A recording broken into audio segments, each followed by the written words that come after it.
सतनाम सत साहिब सत्य कबीर महाचेतन सतपुरुष परमपिता परमात्मा के चरणों में कोटि कोटि वंदना करते हुए सभी भगत समाज को व साधु संतों को, मेरे जिज्ञासु भाई मुक्ति भक्ति के सभी प्रेमी सज्जनों को दास का प्रणाम। आज बड़ा ही सुंदर प्राचीन मूल ग्रंथ बीजक कबीर साहिब की सत्य वाणियों का संग्रह, बड़ा ही सुंदर विवरण है। रामायणी नंबर 16। आज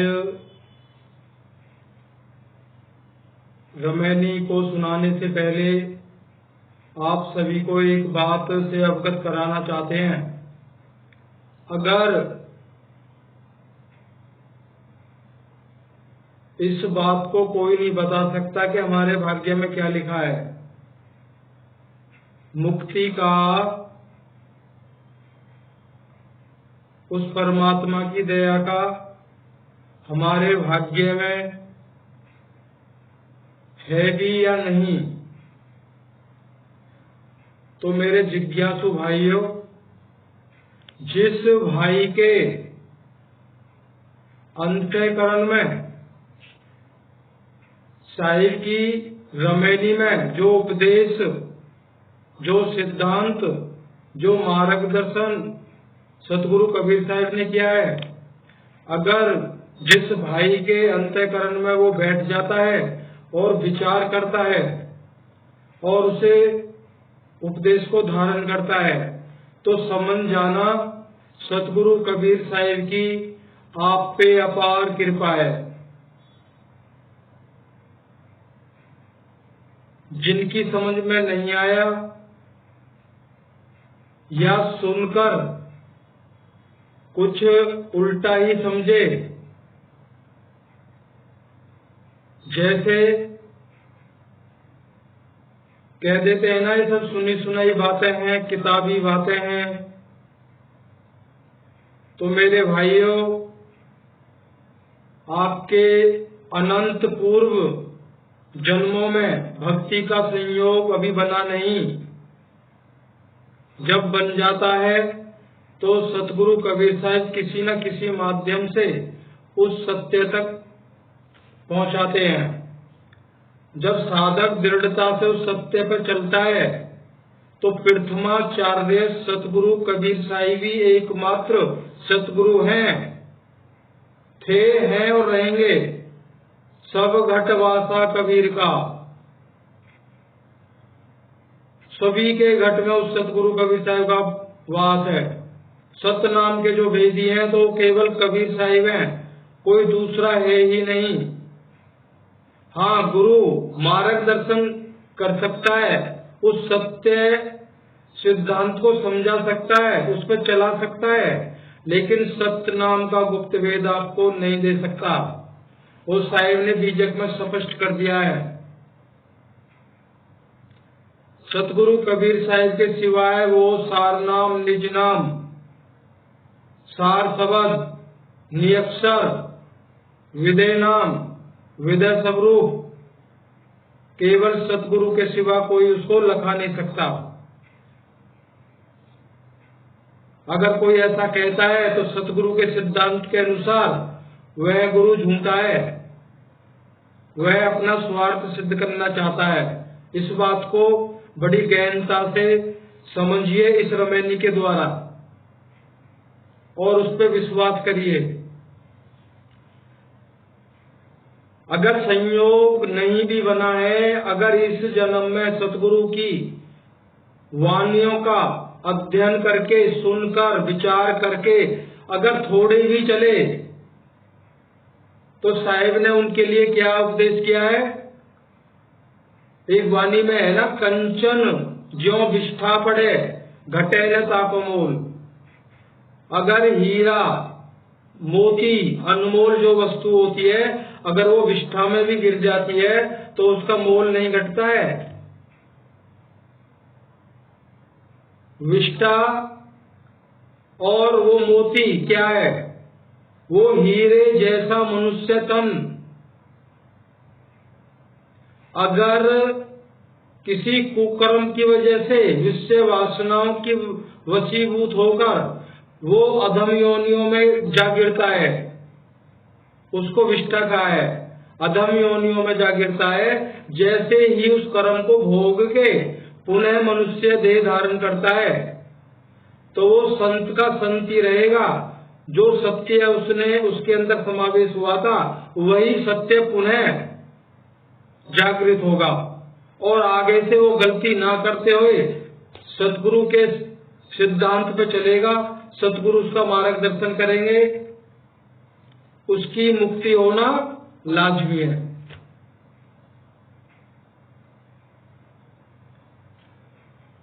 चलिए, सभी भगत समाज से आग्रह है, बड़े ध्यान से सुने। और यह रामायणी थोड़ी लंबी है, इसको 2 भागों में दिया जाएगा। आप आज पहला भाग तो आप सुनेंगे, लेकिन दूसरे भाग को जरूर सुनना है, तभी रामायणी नंबर 16 का सिद्धांत समझ में आएगा। भाग 2 को तुरंत ही डाला जाएगा। सत्य कबीर, सत्य नाम, परम पिता परमात्मा, दया शुक्र। इसमें बताया है साहिब ने अविद्या, अंधकार और भूले हुए जीवों की स्थिति का वर्णन किया है। अविद्या होती है, माया की दो अवस्था होती है, एक विद्या माया, एक अविद्या माया। विद्या माया ज्ञानस्थ अवस्था में ब्रह्मांड में कार्यरत है और अविद्या माया की जो अवस्था है वो पिंड के अंदर अंधकार, सत्य पे पूरी तरह पर्दा डाल देना, किसी को दूर दूर तक सत्य नजर नहीं आए, ये अविद्या का अंधकार है। लेकिन गीता में भी कहा गया है कि अविद्या माया सत्य को ढक तो सकती है, कुछ समय के लिए, कुछ देर हो सकती है, लेकिन सत्य सत्य रहता है। उसका चारों युगों में कभी अभाव नहीं रहा, सत्य हमेशा भरपूर रहा। कि सत्य तो परमात्मा है ना, हम और आप सब जानते हैं, कण कण में व्याप्त है। चलिए, रामायणी का शब्द है, पहले उसको पढ़ते हैं, फिर उसके भाव पे चलेंगे। रामायणी नंबर 16। चलत चलत अति चरण पिराना, हारि परे तां अति रे श्याना। चलत चलत अति चरण पिराना, हारि परे तां अति रे श्याना। गण गंधर्व मुनियंतौ न पाया, हरियालोक जग अंधे लाया। गहनी बंधन बाण न सूझा, था कि परे तां कछौ न बूझा। भूलि परे जिय अधिक डेराई, रजनी अंधय कूप होआई। माया मोह वहाँ भरपूरी, दादुरी दामिनी पवन अपूरी। बारिशे तपे अखिंडत धारा, रैन भयावन कछौ न आधारा। ये शब्द हुआ सज्जनों, और साकिया साहिब की सवे लोग जय दाइया, अंधा सवे भुलाना, कहा कोई न माने, सब एक ही माई समाना। देखो सब एक ही में समा रहे हैं, जैसा बता रहे हैं बस उसी में समाये जा रहे हैं। कहाँ? 84 में। अब यहाँ पे आया ना, चलत चलत अति चरण पिराना, हारी परेरे तां तीर स्याना। चलते चलते पैरों में पीड़ा होगी और हार कर गिर पड़े। कौन? अतीर स्याना। यहाँ पे श्री हरि ब्रह्मा विष्णु को कहा है सतगुरु जी ने। सर्वप्रथम इन्होंने भक्ति की थी। थोड़ा सृष्टि का वर्णन भी है इसमें, जरा ध्यान से सुनिए।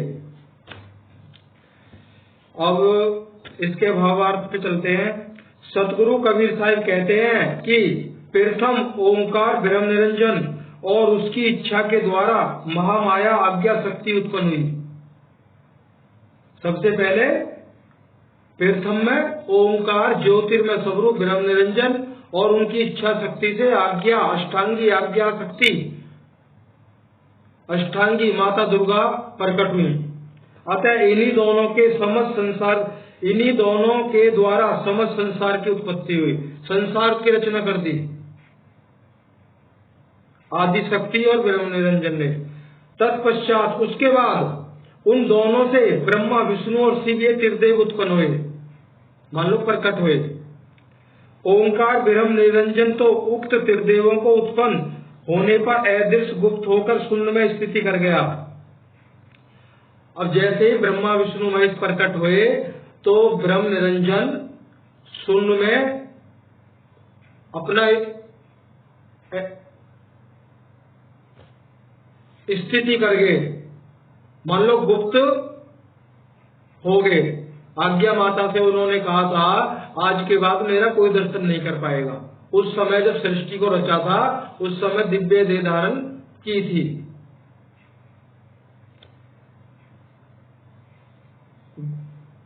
अदृश्य गुप्त होकर शून्य में स्थिति कर गया, क्योंकि वह प्रथम इस जड़ प्रकृति रूप जगत की रचना करके वह स्वयं ही दिव्य देह धारण करके प्रकट हो गया था।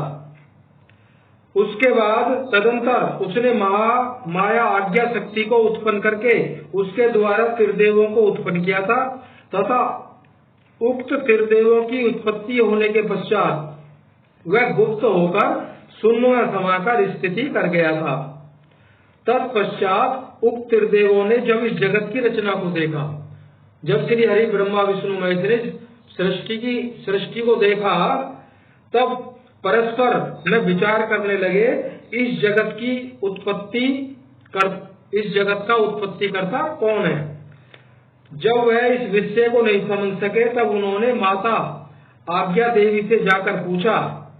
तब आज्ञा देवी ने बताया इस जगत का रचयिता ओंकार ब्रह्म निरंजन है, अतः वह त्रिदेव उस ब्रह्म निरंजन की प्राप्ति के लिए खोज करने लगे, परंतु उनको किसी प्रकार भी उनका दर्शन नहीं हुआ।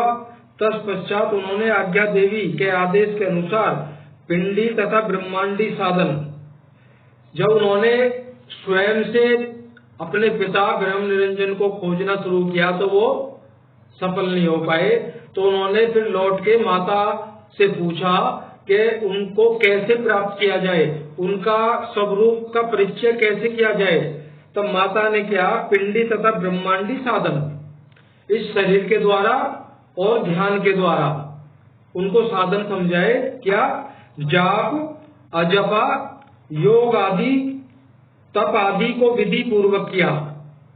ओम, सोहम, राम, रारंकार आदि विभिन्न प्रकार के अनाहत धुनात्मक शब्दों को प्राप्त करके ब्रह्मांडी दिव्य ज्योतियों का, अब उन्होंने इनके द्वारा जब साधना की तो क्या पाया कि इन धुनात्मक शब्दों को सुना। क्या? रारंकार, ओम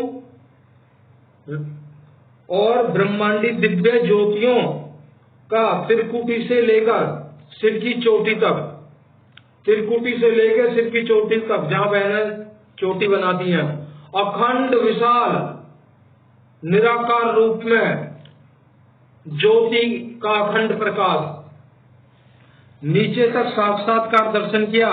तदंतर उन तीनों त्रिदेवों ने उन्हीं दिव्य ज्योतियों तथा ओम सोहंग आरंकार आदि को परमात्मा दर्शन स्वीकृत कर लिया।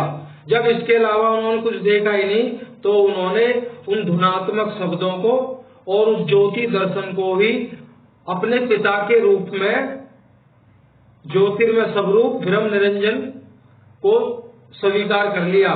कह रहे यही पिता का रूप है। और उसी को ऋषि मुनि महर्षि सनकादि तथा समस्त संसार में प्रचार कर दिया। उसी का वर्णन उन्होंने वेदों के माध्यम से कि परमात्मा की प्राप्ति के ये साधन है, ऐसा करोगे तो परमात्मा की प्राप्ति होगी।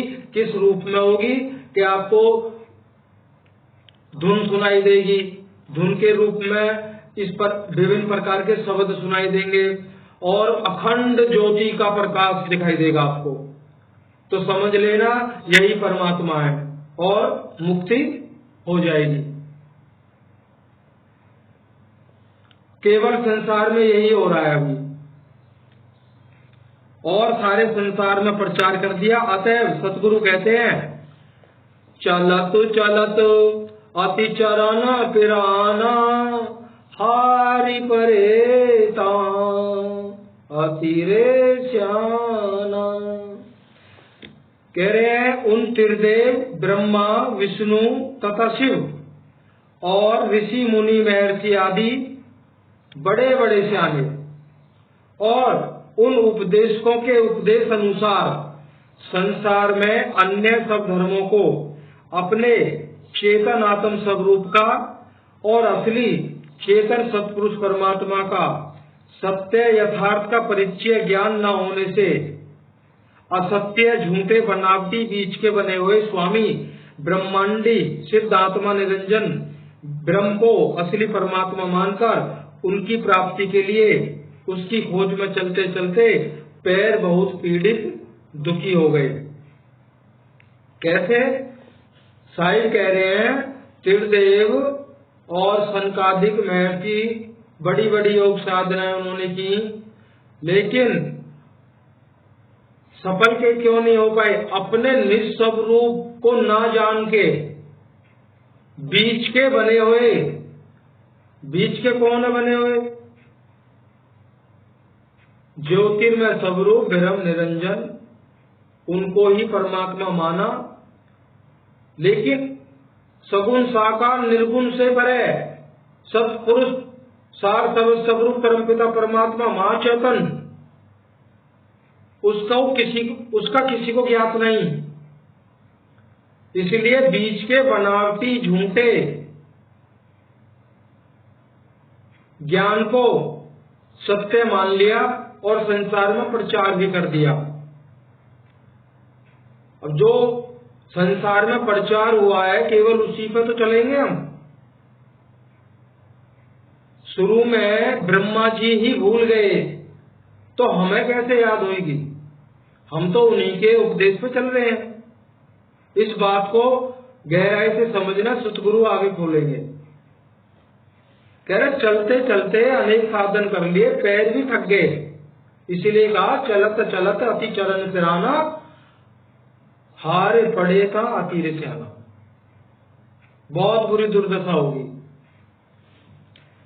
कह रहे पैर बहुत दुखी हो गए। अब देखो क्या क्या करा उन्होंने। जाप अजपा योग प्राणायाम और यज्ञ यज्ञादि कर्मकांड तथा तीर्थ व्रत तप आदि अनेक प्रकार के पिंडी ब्रह्मांडी साधन करते करते तथा शारीरिक परिश्रम तथा मन बुद्धि प्राण वाणी ओम सोहम राम आदि और वर्णात्मक शब्द मंत्र आदि एवं शंख सहनाई बीन बांसुरी आदि ध्वन्यात्मक शब्दों का साधन करते हुए भी उसकी प्राप्ति नहीं हुई। तब वह सब हार कर गिर पड़े और सब साधन छूट गए और तब वे निराश होकर अपने ही ऊपर क्रोध करने लगे। अर्थात उस ब्रह्म निरंजन की प्राप्ति के न होने से वे अपने मन में खेद करने लगे कि मेरे उद्देश्य की सिद्धि अभी तक नहीं हो पाई है, इस प्रकार तो आगे होना भी असंभव है। अब सबसे बड़ी दुख की बात यह है सज्जनों, अभी आपने सुना कितने साधन करे, दोबारा रिपीट कर देते हैं। जाप, अजपा, योग, प्राणायाम और यज्ञ यज्ञादि कर्मकांड, तीर्थ, व्रत, तपादि, पिंडी ब्रह्मांडी साधन करते करते शारीरिक परिश्रम, मन, बुद्धि, प्राण, वाणी, ओम, सोम, राम आदि वर्णात्मक शब्द, मंत्रादि, संत, सहनाई, बीन, बांसुरी आदि धुनात्मक शब्दों का साधन करते करते उसकी प्राप्ति नहीं हो पाई। किसकी? सृष्टि रचयिता, ज्योतिर्मय स्वरूप, ब्रह्म निरंजन जो गुप्त हो गए, कहा? शून्य में जाके स्थिति कर गए और वचन दे दिया आज के बाद मेरा कोई दर्शन नहीं कर पाएगा। तो ब्रह्मा जी ने झूठ बोला था। वो सृष्टि रचना जब शुरू करेंगे तब उसमें वर्णन आएगा कि उन्होंने झूठ बोला था, मुझे पिता के दर्शन हो गए।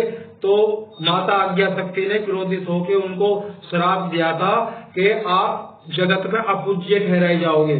तो इसलिए ब्रह्मा जी की कोई पूजा नहीं करता है। तो सृष्टि रचना को इसलिए शुरू में नहीं दिया।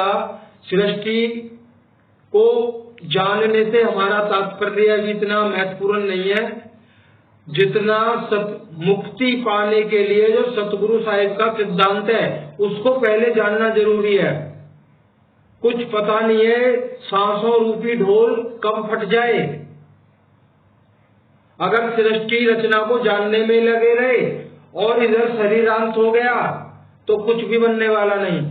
कम से कम सतगुरु के मुक्ति उपदेश को पहले सुनते हैं, उसके बाद में तसल्ली से फिर सृष्टि रचना को सुनेंगे।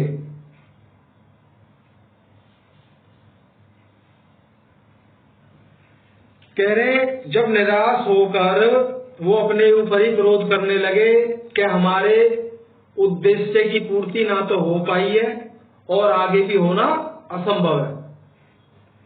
तो सतगुरु कहते हैं उस ब्रह्म निरंजन का अंत, सज्जनों ध्यान देना, सतगुरु कबीर साहब कहते हैं उस ब्रह्म निरंजन का अंत देवगण, गंधर्व तथा ऋषि, मुनि, महर्षि आदि किसी ने भी नहीं पाया। ना तो ब्रह्मा, विष्णु, महेश ने, ना गण, गंधर्व, देवी देवताओं, ऋषि, मुनि, महर्षि आदि किसी ने भी नहीं पाया। किसका? काल भगवान ब्रह्म निरंजन का। फिर कह रहे हैं नहीं पाया तो ये संसारी लोग कैसे पा सकते हैं? और सबसे ज्यादा तो संसारी लोग ही, हम लोग ही तो खुश हैं। हम फलाने गुरु की शरण में, हमारी तो मुक्ति पक्की। जरा विचार करिए, श्री हरि ब्रह्मा, विष्णु भगवान, महेश, भोलेनाथ जो समाधिष्ट रहते हैं, किसने योग साधना करी है इतनी लंबी? मन में खुश है, किस लिए खुश है? गुरु ने कह दिया है आपकी मुक्ति को कोई नहीं रोक सकता। अरे गुरु ही मुक्त नहीं है। जो ये वचन बोलेगा आपकी मुक्ति को कोई रोक नहीं सकता है, वो बिल्कुल ही झूठ है। अंधे अंधा ठेलिया दोनों कूद कर है।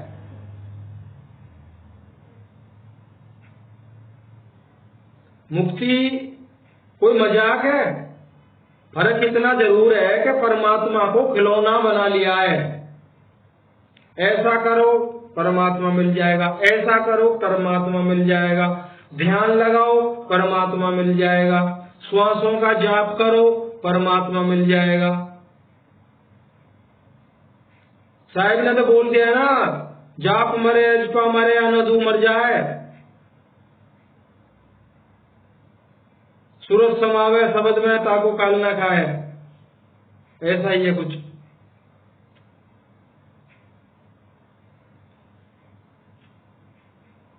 जब सारे परिश्रम करने से ब्रह्म निरंजन ज्योतिर्मय स्वरूप के दर्शन नहीं हुए, किनको? श्री हरि ब्रह्मा विष्णु महेश, जिनकी पूजा करके हम उनसे मुक्ति मांगते हैं, या गुरु, अनंत गुरु है संसार में, उनकी शरणागत होके उनसे मुक्ति की याचना करते हैं। नहीं होगी मुक्ति ऐसे। विरह वेदना का होना जरूरी है। विरह जगावे ब्रह्म को, या ब्रह्म को परमात्मा के लिए कहा गया है शब्द के अनुसार। विरह, जब आपकी आंखों से टपर टपर टपर टपर आंसू बहेंगे, कपड़े भीग जाएंगे, उसको कहते हैं विरह, वेदना, वैराग्य, विराग्नि। विरह जगावे ब्रह्म को, और ब्रह्म जगावे जीव, और जीव जगावे सुरत को, और सुरत मिलावे पीव। जब तक इस चक्र में नहीं आओगे आप, तब तक मुक्ति नहीं होने वाली। अब आप समझ जाइए आपके अंदर कितनी विरह है, और जिस गुरु की शरण में बैठे हैं हम, उनके अंदर कितनी विरह वेदना है। इस दास को तो कोई विरह वेदना नजर नहीं आई। हाँ, एक विरह वेदना जरूर नजर आ रही है, पैसा पैसा पैसा। दान के नाम पे, सेवा के नाम पे, दक्षिणा के नाम पे, यहां तक भी कह रहे हैं मरने से पहले हमारे मुक्ति पंथ में मत्था टेक दो, बच जाओगे 84 से। उम्र के हिसाब से फीस निर्धारित कर रखी है।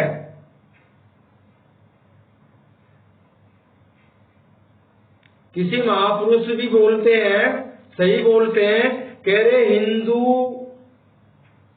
हिंदू इतना अंधा हो गया है, इतना अंधा हो गया, उसको कुछ भी नजर नहीं आता। स्वयं को तो वो भूला ही पड़ा है, लेकिन इन आंखों से भी कुछ नहीं देख रहा है। विचार करिए सज्जनों, विचार करिए। तो साहब ने चेतावनी दे दी है, जब इतने बड़े सियाने वो थक गए, काल भगवान को प्राप्त नहीं कर पाए, हो ज्योतिर्मय स्वरूप ब्रह्म निरंजन को प्राप्त नहीं कर पाए, और ये संसारी लोग क्या कह रहे हैं, हम परमात्मा से मिलेंगे। मिल जाओ, और जो मिल गया हो हमें भी बता देना।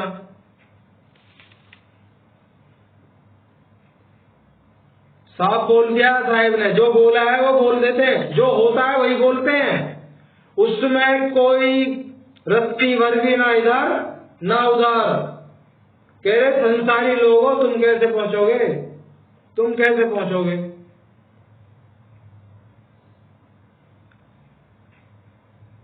जब उन सब ने उसका अंत किसी प्रकार नहीं पाया, तब यह सब खेद पूर्वक, खेद मीन्स दुखी होकर विचार करने लगे कि संसार की उत्पत्ति करने वाला तथा महाप्रलय के समस्त संसार को हरने तथा विलीन करने वाला हरि ब्रह्म निरंजन गुप्त और अव्यक्त है। इतना जान गए कि वो प्रभु ब्रह्म निरंजन वो गुप्त है, अव्यक्त है, और उसने समस्त संसार को अनेक प्रकार से कर्मों के झमेले में डाल दिया है, अथवा वह अव्यक्त और गुप्त है। उसके लिए सुख शांति पूर्वक मुक्ति प्राप्ति के लिए योग यज्ञादि वेदोक्त कर्मकांड का ब्रह्मा तथा ऋषि मुनियों ने संसार में विशेष प्रचार कर दिया, एवं उन गुरुओं के उपदेश के अनुसार समस्त संसार के मानव प्राणी विभिन्न प्रकार वेदों आदि यज्ञादि कर्म करने के धंधे अर्थात व्यापार रूप झमेले में लग गए, और सभी संसार वही काम करेगा। वेदों में जो क्रिया उन्होंने लिख दी, पूरा संसार उसी में उलझ गया, नाना प्रकार की क्रियाएं करने लग गया।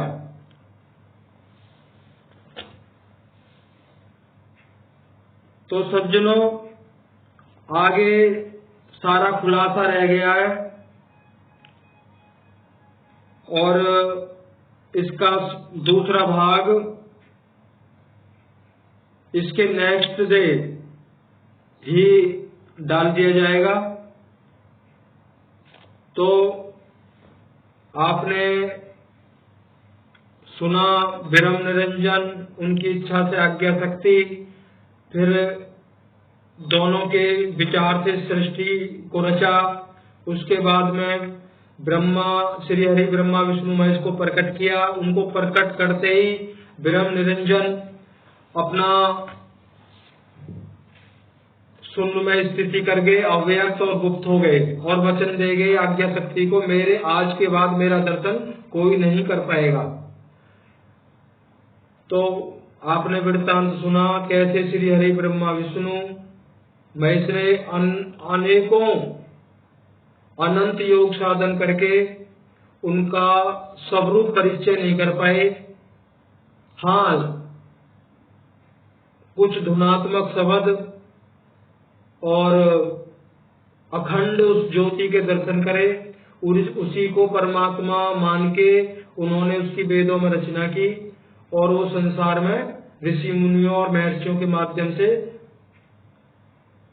प्रचलित कर दी और सभी संसार उसी माध्यम से चल रहा है, चल रहा था, चल रहा है और चलता रहेगा।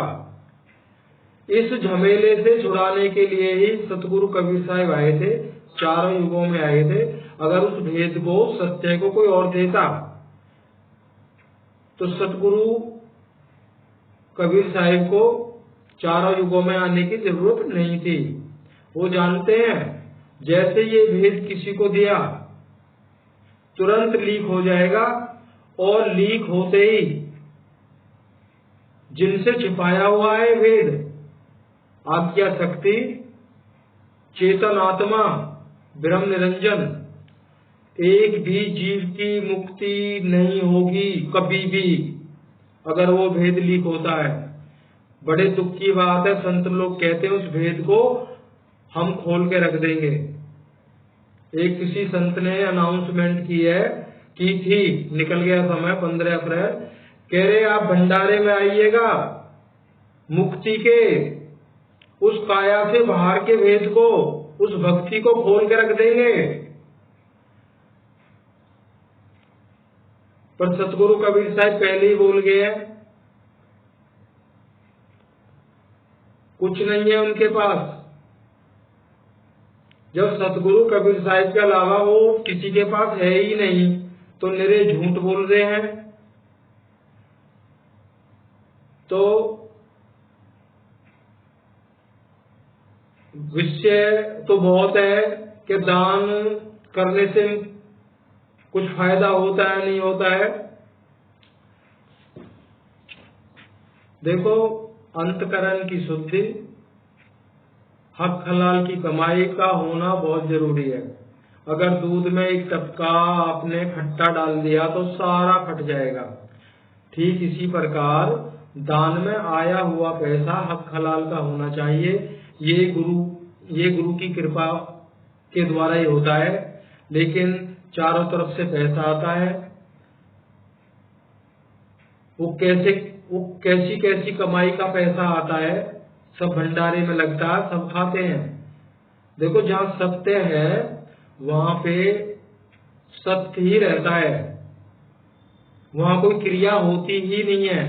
क्यों? क्रियाएं सारी परिवर्तनशील है, ये शरीर भी परिवर्तनशील है।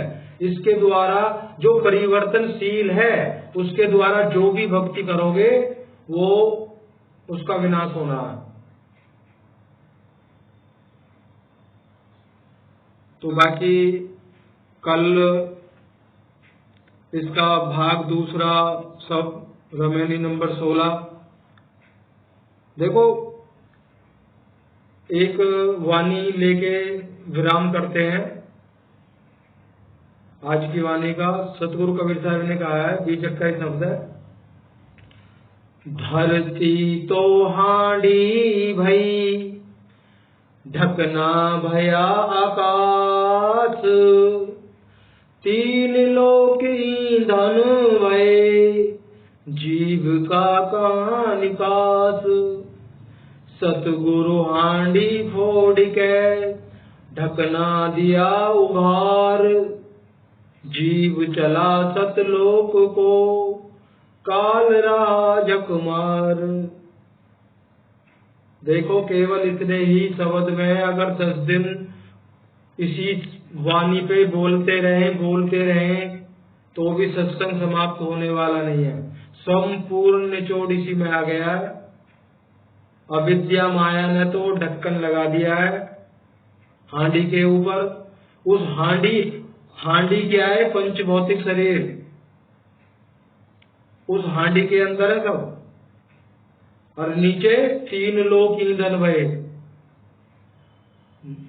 जैसे शब्द आएगा विस्तार से इसको समझाएंगे उस सतगुरु की कृपा से। तो विराम लेते हैं आप सभी से।